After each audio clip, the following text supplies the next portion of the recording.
Assalamualaikum warahmatullahi wabarakatuh. Perkenalkan, nama saya Syakura Rahadatul Aisy Wilyadi, NPM 2222010062, Prodi S1 Keperawatan, Fakultas Kesehatan, Universitas Jenderal Ahmad Yani, Yogyakarta. Di sini saya akan melakukan praktikum sistem pencernaan, yaitu menjelaskan bagian-bagian serta fungsi pada sistem pencernaan. Berikut penjelasannya.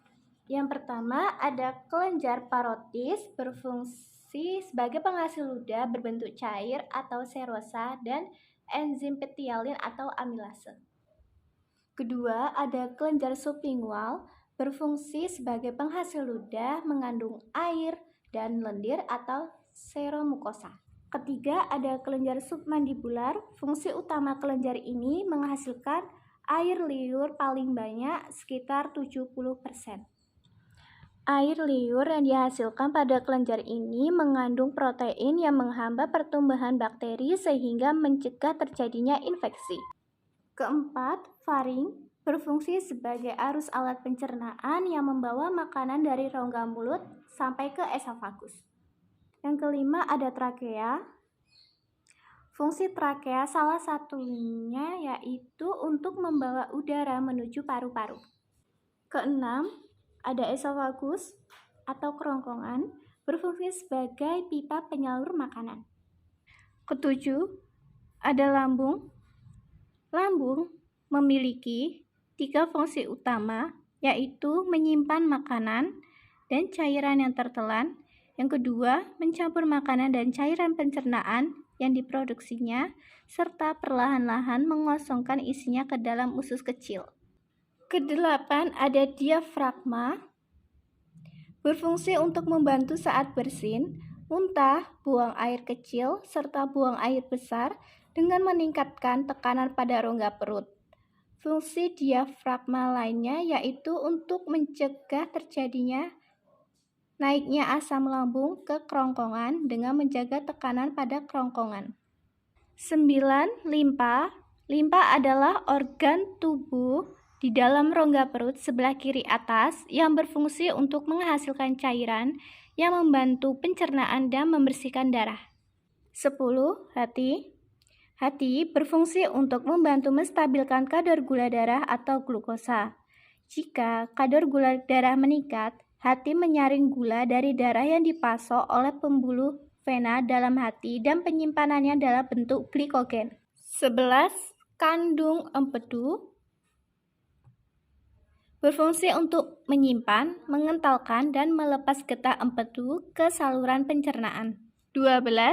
Usus 12 jari atau duodenum berfungsi untuk mengambil makanan yang sudah setengah dicerna dari perut melalui pilorus atau katup yang membuka dan menutup yang memungkinkan makanan lewat dari perut ke usus halus dan melanjutkan proses pencernaan.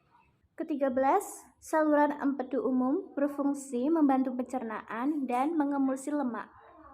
14. Pankreas. Fungsi utama sebagai organ yang memproduksi enzim untuk menghancurkan dan mencerna makanan di dalam mulut. 15. Kolon transversum atau usus besar mendatar berfungsi untuk mengabsorpsi air dan sebagai tempat pembentukan feses padat. 16. Small intestine atau usus halus. Fungsi utamanya yaitu untuk menyerap nutrisi dari makanan tersebut seperti lemak, karbohidrat, protein, vitamin, dan mineral.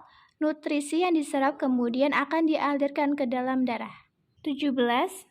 Ascending colon atau usus besar naik berfungsi sebagai tempat menyerap cairan dan vitamin, memproduksi antibodi, mencegah infeksi, serta membentuk tinja. 18. Sekum berfungsi untuk membantu pencernaan bahan makanan yang mengandung serat serta bantuan mikroorganisme. 19.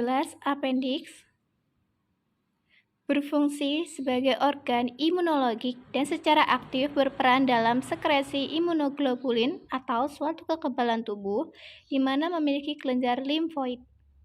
20. Descending colon atau usus besar menurun berfungsi sebagai menampung feses sementara sebelum diteruskan ke rektum. 21. Sigmoid colon berfungsi untuk menampung feses sementara sebelum diteruskan ke bagian rektum. Terusan dari descending colon adalah kolon sigmoid ini yang berbentuk mirip huruf S. 22. Rektum. Rektum adalah bagian bawah usus besar yang berukuran sekitar 15 cm dan terhubung dengan kolon sigmoid. Bagian usus besar ini berfungsi untuk menerima dan menyimpan limbah dari kolon hingga tiba saatnya dikeluarkan oleh tubuh melalui anus. 23. Anus berfungsi sebagai mengeluarkan feses dari saluran pencernaan. Sekian penjelasan video dari saya, kurang lebihnya mohon maaf. Wassalamualaikum warahmatullahi wabarakatuh.